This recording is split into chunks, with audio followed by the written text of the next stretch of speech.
नमस्कार फ्रेंड्स, स्वागत है आपका आपके ही अपने चैनल में जिसका नाम है फार्मेसी डिक्शनरी।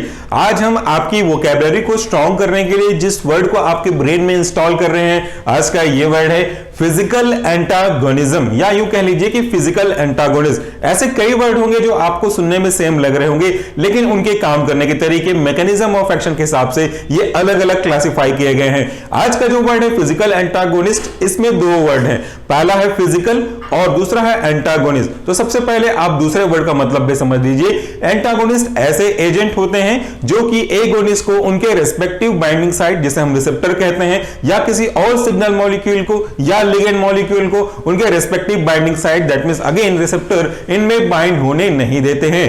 अगर नेचुरल सिग्नल मॉलिक्यूल बाइंड हो रहा है तो वो अपना कोई फिजियोलॉजिकल रिस्पांस प्रोड्यूस कर रहा होगा, और अगर कोई ड्रग उस ड्रग की कमी को, यानी कि यूं कहूं कि कोई ड्रग उस सिग्नल मॉलिक्यूल की कमी को बैलेंस करने के लिए उस पे बाइंड हो रहा है, तो वो उसके जैसा काम कर रहा होगा। लेकिन अगर कोई ऐसा सिचुएशन आ जाए जहां पे आप ये नहीं चाहेंगे कि कोई नेचुरल सिग्नल मॉलिक्यूल बाइंड होकर के कोई बायोलॉजिकल एक्शन दे, या जो ड्रग आपने लिया था वो ज्यादा हो गया तो उसकी एक्टिविटी को आपको कम करना है, तो उसको उस बाइंडिंग साइट से हटाना होगा, डिसएसोसिएट करना होगा। तो अब हम क्या करें? अब हम यूज करेंगे ऐसे ही ड्रग को जो कि उस एगोनिस्ट को, जिसे आपने पहले लिया था, या अगर एगोनिस्ट नहीं है तो कोई सिग्नल मॉलिक्यूल जो बॉडी में नेचुरली बन रहे होंगे, उनको रोकने के लिए हम ड्रग यूज करते हैं। इसी को ही हम कहते हैं एंटागोनिस्ट। अब इसी वर्ड में नाम छुपा हुआ है एंटी प्लस एगोनिस्ट, यानी कि ऐसा ड्रग जो किसके अगेंस्ट में काम कर रहा है? एगोनिस्ट के अगेंस्ट में काम कर रहा है। यह हो गया हमारा एंटागोनिस्ट या एंटागोनिस्टिक इफेक्ट। अब इसके पहले वर्ड लगा है वो ज्यादा इंपॉर्टेंट है, वो है फिजिकल,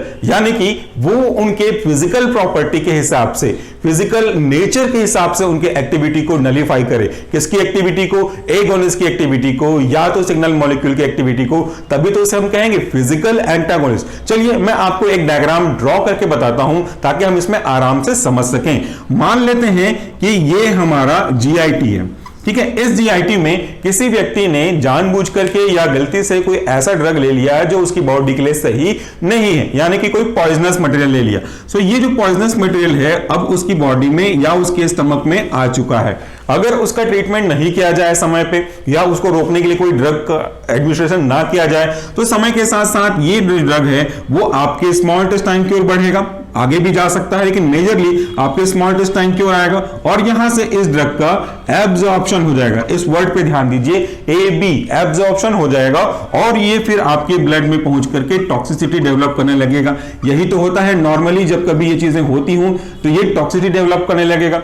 अब हम ये नहीं चाहते कि कोई ड्रग आपकी बॉडी में हार्मफुल इफेक्ट प्रोड्यूस करे। सो अब हम क्या करेंगे? हम इसके एब्जॉर्प्शन को, जो यहां पे हो रहा है आपके स्मॉल इंटेस्टाइन से टुवर्ड योर ब्लड में, इसको रोक देना चाहिए। ये इसके काम करने का तरीका होना चाहिए। अब क्या करेंगे? आपने सुना होगा एक्टिवेटेड चारकोल का, जो कि किसी लकड़ी के जले हुए हिस्से को एक्टिवेट करने के बाद बनाया जाता है, दैट्स कॉल्ड एक्टिवेटेड चारकोल। तो जब हम इस एक्टिवेटेड चारकोल को देते हैं किसी पानी में एक पर्टिकुलर सॉल्यूशन या सस्पेंशन बना करके, तो ये एक्टिवेटेड चारकोल आपके जीआई में पहुंचता है, और जीआई में पहुंचने के बाद ये एक्टिवेटेड चारकोल इन जो पॉइजन के मटेरियल थे इनको अपने सरफेस पे एडसॉर्ब कर लेता है। यानी कि ये देखिए, ये रहा एक्टिवेटेड चारकोल जो पहुंचा हुआ होगा, और ये जो पॉइजनस मटेरियल थे, ये पॉइजनस मटेरियल इसके इसी सरफेस पे जाकर के एडसॉर्ब हो जाते हैं। क्योंकि ये अब एडसॉर्ब हो गए हैं, इसलिए ये आगे जाकर के स्मॉल इंटेस्टाइन की ओर नहीं बहेंगे, नहीं मूव करेंगे, और जब स्मॉल इंटेस्टाइन में नहीं पहुंचेगा तो इनका एब्जॉर्प्शन भी ब्लड में नहीं हो पाएगा, और जब ये ब्लड में नहीं पहुंचेंगे